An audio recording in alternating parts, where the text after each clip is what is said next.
سرور کائنات کے خلاف 3 منصوبے بنائے گئے، لیکن حبیب خدا رسول خدا محمد مصطفیٰ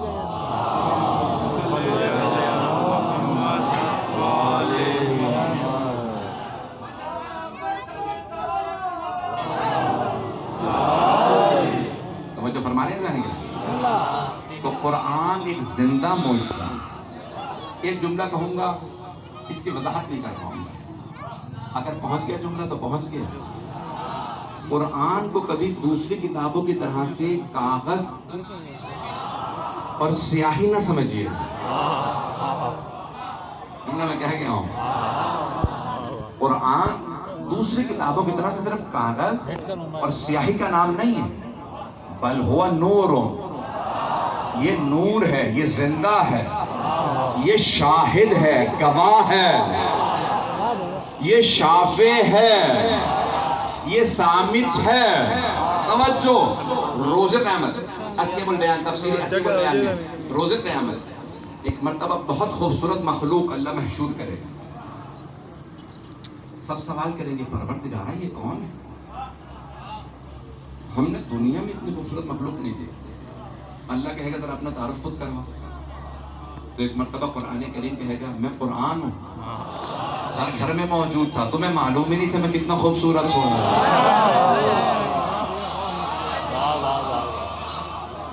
ایک مرتبہ قرآن مجسم ہو کے سامنے آئے گا جو نور ہے. عزیزان گرامی میں آپ کو سادہ الفاظ میں آپ کی زبان میں سمجھا دوں. اگر قرآن کو مجسم دیکھنا ہے تو محمد و آل محمد کو دیکھ لیں. محمد و آل محمد کو لکھا ہوا دیکھنا ہے تو قرآن دیکھ لیں. قرآن بھی معجزہ ہے، محمد و آل محمد بھی معجزہ ہے. نہ قرآن کا کوئی جواب ہے، نہ محمد و آل محمد کا کوئی جواب ہے.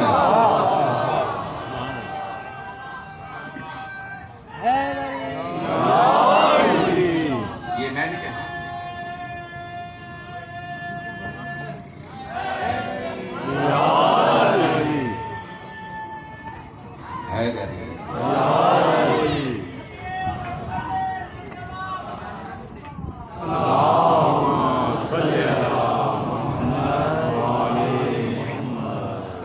اور چلیں گے نا. تو عزیزان گرامی یہ جملہ میرا نہیں ہے، یہ اہل بیت قرآن ہے. یہ جملہ مولا کائنات کا ہے کہ جب نیزوں پہ قرآن لائے گئے تو مولا نے کہا کہ یہ قرآن ان سے لے لو.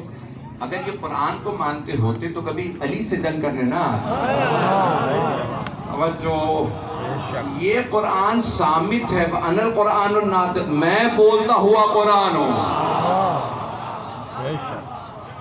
عزیزان گرامی قرآن بہترین راستے کی طرف ہدایت دیتا ہے. آل محمد بہترین ہادی ہیں. جنت میں جانا ہے تو آل محمد کے پیچھے چلتے رہیے، خود بخود جنت پہنچ جائیں. آئیں ذرا ایک اور پہلو، آخری پہلو کو پیش کروں. آئیے ذرا اس پہلو کو ایک خاص انداز.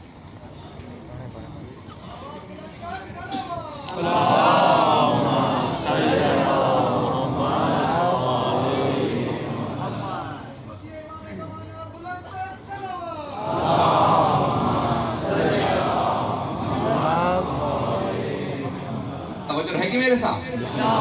میں ممنون ہوں آپ کی محبتوں کا، جس پیارے انداز سے آپ نے سن دیا میں پوری زندگی یاد رکھوں گا. عزیزان گرامی قرآن کریم بہترین کتاب ہے. آل محمد بہترین مخلوق خدا.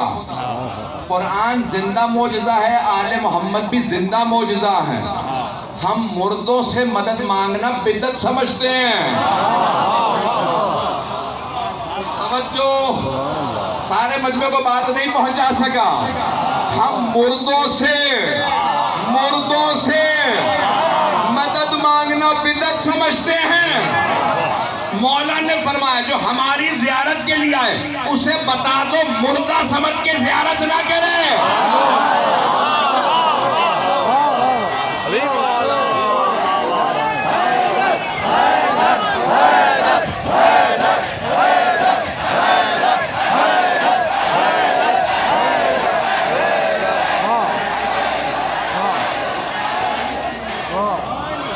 توجہ فرمائی جا رہی ہے.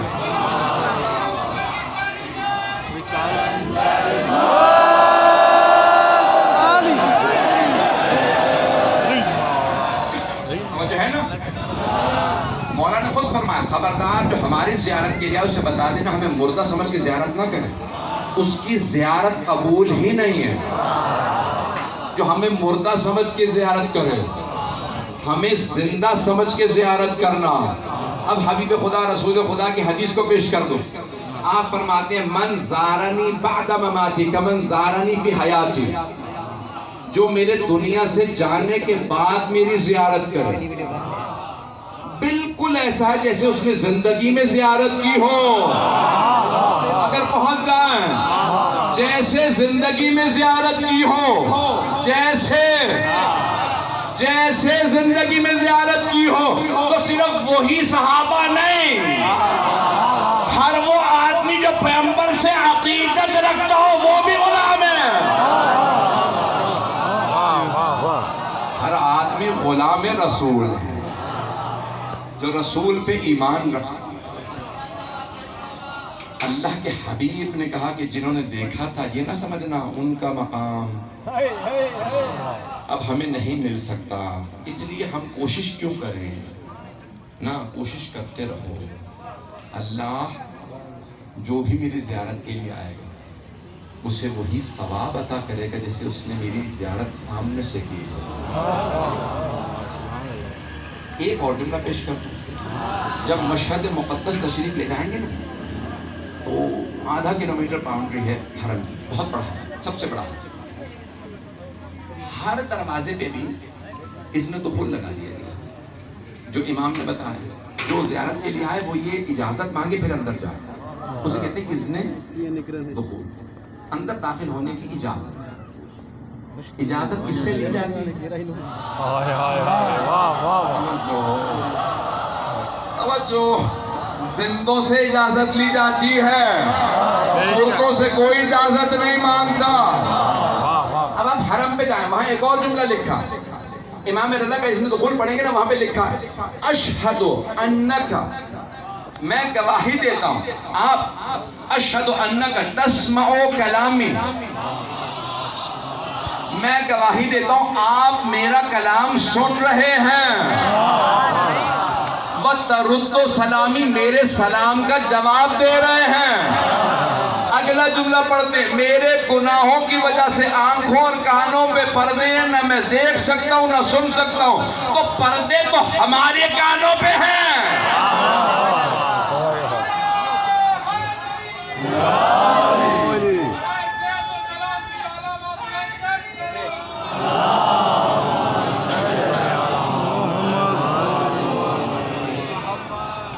توجہ فرمائی جا رہی ہے. تو یہ قرآن ناطق زندہ. آپ جاتے ہیں تو آپ کہتے ہیں یہاں صرف ایک دو باتیں مجھے پیش کرنا, اس کے بعد ہے تھوڑا سا وقت ہے,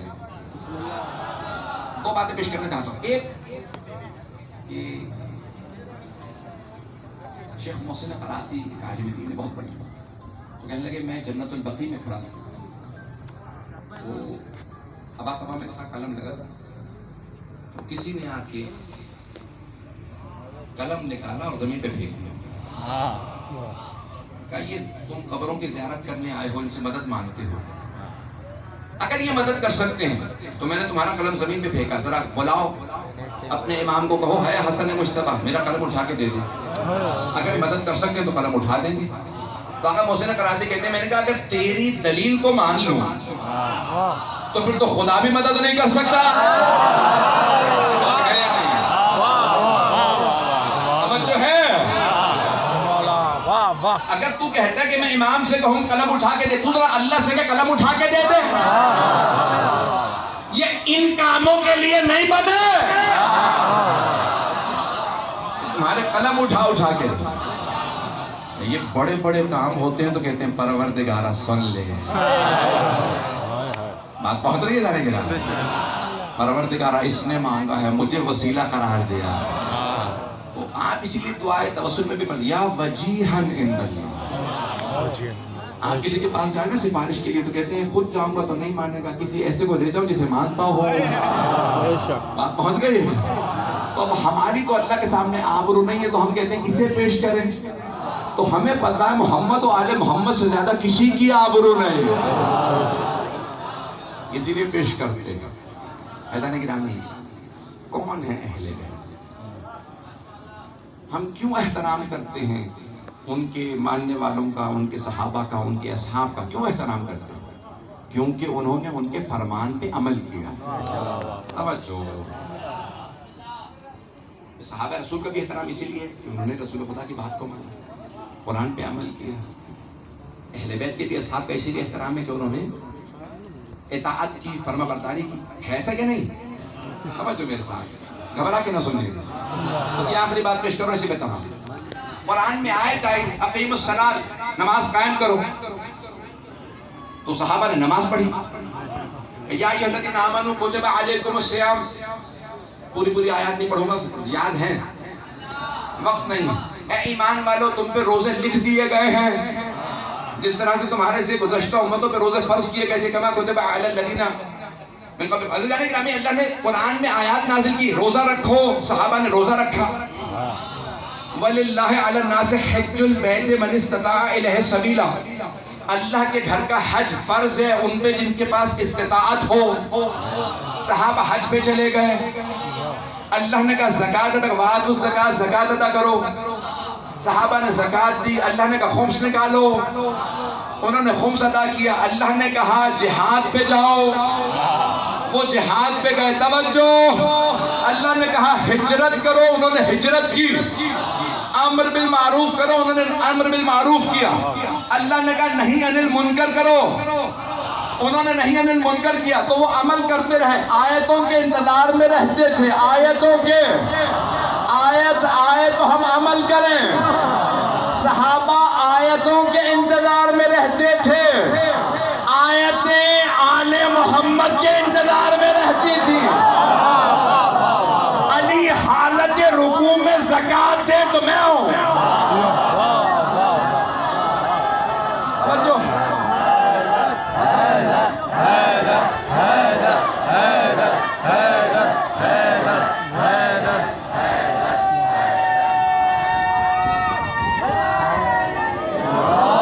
میں نے تو پورا پڑھا ہی نہیں ہے۔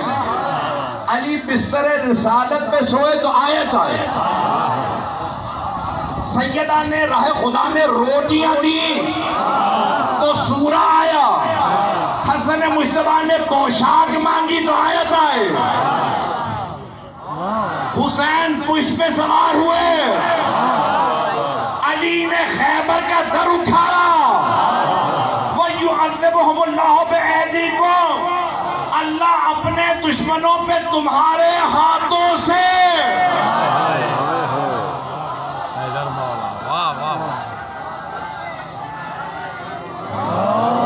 توجہ فرمائیے جانیں، اہل بیت کچھ اور ہے، آیتیں ان کے انتظار میں رہتی ہیں، یہ عمل کریں تو ہم نازل ہیں۔ یہ عظمت ہے محمد و آل محمد علیہ السلام کی، کہ وہ جو عمل کرتے جائیں آیات نازل ہوتی ہیں۔